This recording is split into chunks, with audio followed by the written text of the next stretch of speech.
Good evening, everybody. An imposter might be among us, so let's begin this episode of FIM Fiction Roulette, a series where I go through the annals of FIM fiction, take a random story and a random chapter from within said story, if applicable, and read it aloud for all of you to hear. Judging from the cover of the story, it looks like our dear old Rainbow Dash has been replaced by a changeling, or maybe she was one from the start. Changelings have always been pretty interesting. They kinda did get a bit crazy strong when they could just turn into humongous bugbears instead of being creepy spies and replacing ponies. Though this was written around Season 3, so we should be before they became too OP. I prefer it that way. It's pretty exciting to get these fanfics from closer to the beginning of the fandom. A lot of what I've read has been written around the end of the show to today. Stuff written while it was still airing definitely feels more time capsule-y. How the author only has certain lore to work with. Good and bad, I suppose. More world building they have to do themselves, but gives them more freedom to do what they want. Well, enough dilly-dallying. As always, we'll start with the introduction and then head into our selected chapter, this one being smack dab in the middle. Without further ado, this is Changing Colors by Dark Sonic Killer. The night of the Canterlot wedding. Every pony was happy. Dancing, singing, chatting, drinking, and lots more. But as the night draws to a close, something happens. Not good, not bad. Yet, Twilight had her suspicions. Every pony else had dismissed it. Every pony had thought it was over. But the battle has only just begun. Chapter 6. Shards of Loyalty. Okay, what about this one? Oh, that's easy. That's Euler's formula for polyhedra. It describes a space's shape or structure regardless of alignment. It was first described by Descartes, then refined, proved, and published by Leonard Euler in 1750. It's fundamental to the development of topography, which extends geometry to any continuous surface. An essential tool for engineers and biologists, and topology is used to understand the behavior and function of DNA. Wow, this one? That defines the standard normal distribution, a bell-shaped curve in which the probability of observing a point is greatest near the average, and declines rapidly as one moves away. The initial work was originally by Blaise Pascal, but the distribution came into its own with Bernoulli. The bell curve as we currently comes from Belgian mathematician Adolphe Quetelet. The equation is the foundation of modern statistics. Also, science and social science would not exist in their current form without it. It is used to determine whether drugs are sufficiently effective relative to negative side effects in clinical trials. Rainbow Dash, you are amazing, Twilight squealed. Quite impressive, darling. I've never heard any pony describe those equations as good as Twilight, dear. Thanks, Rarity, Rainbow muttered as she lowered her head. The 6 mares sat in the Golden Oaks library, with their injured Pegasus friend in the middle. The Night Princess performed a spell over Ponyville to stop any changelings attacking, for now, and the town's ponies had hidden inside their houses in fear of an attack. What's the matter, Dashie? Nothing, she mumbled her reply. Rainbow, what is it? Is it this whole egghead thing? You don't have to worry. No, Twilight, it isn't. So what is it then? Rainbow sighed, keeping her eyes on the floorboards. I don't get it. Don't get what, darling? I don't get how you didn't realize that it wasn't me. That the changeling wasn't me. Twilight trotted over to her distraught friend. I knew. Well, kind of. At the wedding. After you got yourself cleaned up, you yelled at Fluttershy, saying that she was pathetic and that you didn't want to know her anymore. Rainbow's head shot up. No. I would never say that to Fluttershy. She's my closest friend. She shook her head frantically. I know. That's how I knew it wasn't you. But then I was stupid. Instead of telling the girls or Princess Celestia that I believed that you were kidnapped by the changelings, I didn't say anything. I didn't want to believe that it was true. Oh, Rainbow, I'm so sorry. It's all my fault. I could have saved you, but I didn't.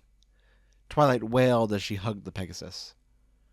Twilight, it wasn't your fault, dear, Rarity soothed.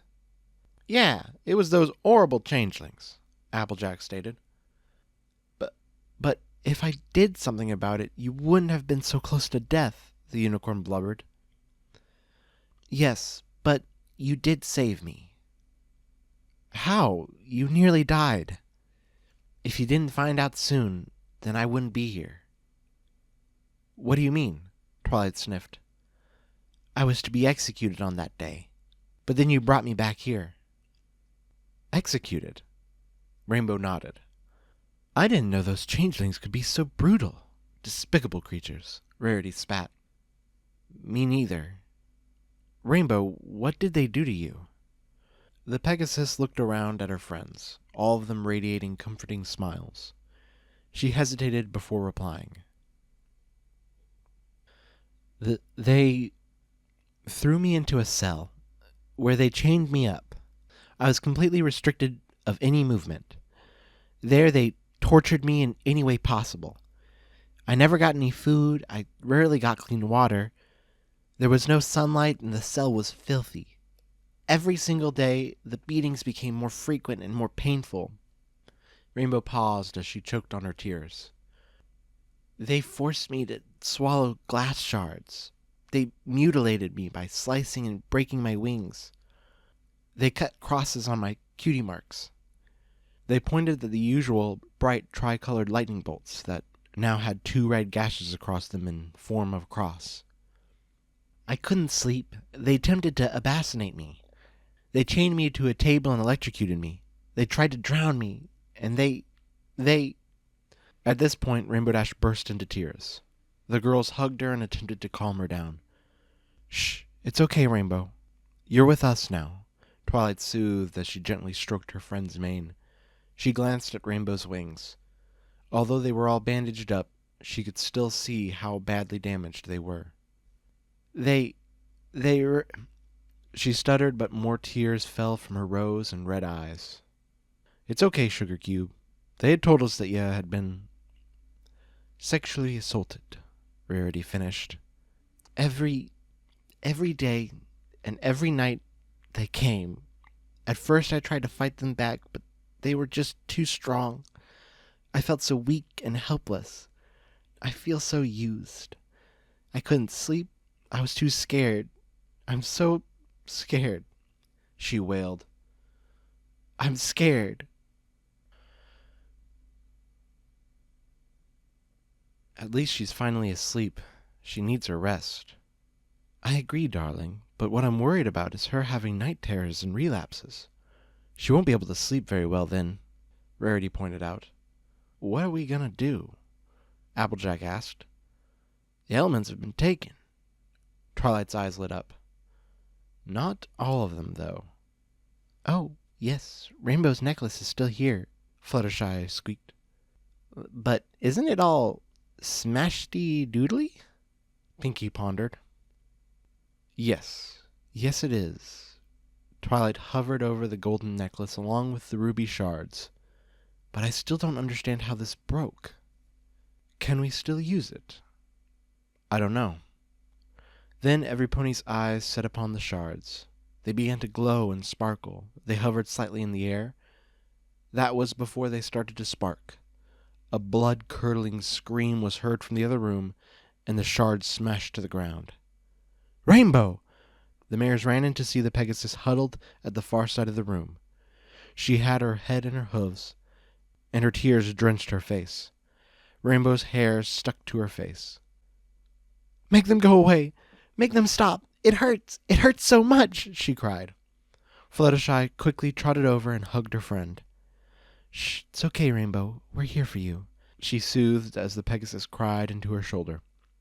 Are you okay now, Rainbow? Yes, I'm fine. Just a relapse. Rainbow Dash nodded. Rainbow Dash, I know you've been through a lot, but I'm going to ask you a couple questions. Is that okay? Twilight asked. Rainbow nodded. Ask away. Before you woke up and screamed, what were you dreaming about? Being in the cell, crying, and hoping that you would help me. I knew that you would help me because you're my friends, and friends stay loyal to each other no matter what. At that moment, the shards began to glow yet again, but only for a short while. However, the glow was brighter than before. The girls shared a look of confusion as they looked at the shards. Instead of them being like broken glass, they were shaped as 5 different objects: a butterfly, a diamond, a balloon, an apple, and an 8-pointed star, all red and made from the shards. I have an idea to get our elements back.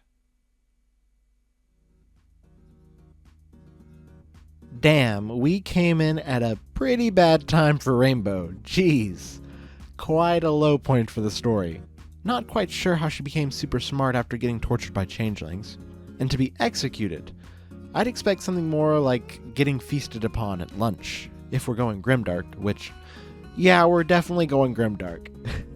That does bring up another point I had on my mind. It sure is hard to do Pinky in a story that has a mood such as this. Hell, most colorful horses have that problem, but especially Pinky when her fun way of talking and being clashed so heavily with the tone of the story. Pinkamena can fit, I suppose, but yeah, point still stands. Also, what the hell, Twilight? An invasion of creatures that can look identical to other ponies, so well that no other pony but you noticed Cadence was a fake, and you don't think you should be a bit more paranoid? Especially after you were proven 100% right. Well, I am racked with nervous anticipation as to what happens next in this story, but also interested in this author's other works.